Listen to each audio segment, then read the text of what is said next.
नीलावाड़ी देवी अग्नि गंगामा मंदिर दान हुंडी गणति शेष। कोरापुट जिला बंधुगा ब्लॉक नीलावाड़ी ठारे अधिष्ठात्री देवी मां अग्नि गंगामा मंदिर दान हुंडी स्थानीय पूजा कमिटी और सरकारी प्रशासकों उपस्थित गणति शेष हो जाइछि। चलित वर्ष यात्रा 10 तारिख आरंभ हो 18 तारिख लक्षाधिक भक्तों समागम शांति श्रृंखला सहित उद्यापित होता। यात्रा दीर्घ 9 दिन मध्य देवी दर्शन पर टिकेट रु 7,57,566 टंका, मंडप हुंडी 5,23,448 टंका, मंदिर हुंडी 2,45,553 टंका, हाथ अनुदान 20,536 टंका, भोग रु 1,60,000 टंका, फोटो रु 36,000, मुंड लंडा रु 1,25,000, भंडारी 61,200, चपल स्टाण्ड रु 11,500, बजार रु 4,80,586 टंका संग्रह होइथिबा बेले सुना 3 ग्राम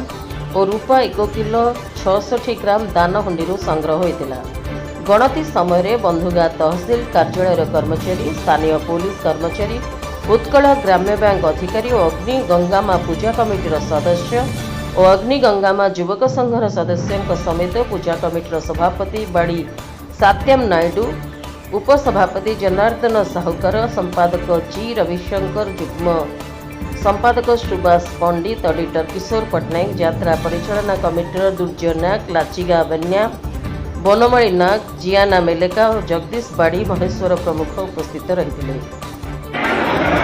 आपणकर परिचय टिके दे देबे। मो नाम सुभाष पंडित, मो अग्निगंगा पूजा कमिटी जॉइंट सेक्रेटरी अछि। अच्छा, यात्रा पे लोकंकर गहली केमती अछि? देखो आम यात्रा वर्ष गत वर्ष वर्ष बहुत भीड़ अच्छी, जोटा कि स्वतंत्र दर्शन पे आम 200 टंका टिकेट करूँ, से गहली तो बहुत अच्छी, 200 टंका गहली का बेसी अच्छी। अच्छा, यहाँ केबे आज कार्यक्रम कौन अच्छी? आज माँ बाबास सकाल सरला, तापर 3टा बजे मुंडपता अच्छी, तापर माँ भौणी स्वर्गतला पाखरा अच्छी। ये सब आज काली केते बेले उद्यापित हम? 3टा बजे सब। अच्छा अच्छा, सुरक्षा व्यवस्था केमती अच्छी? सुरक्षा व्यवस्था बहुत कड़ा अच्छी। जाओ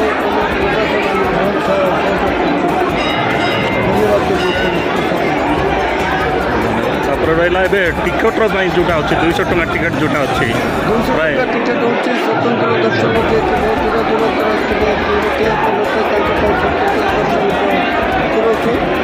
से 200 टंका टिकेट का बहुत भीड़ हो जाए।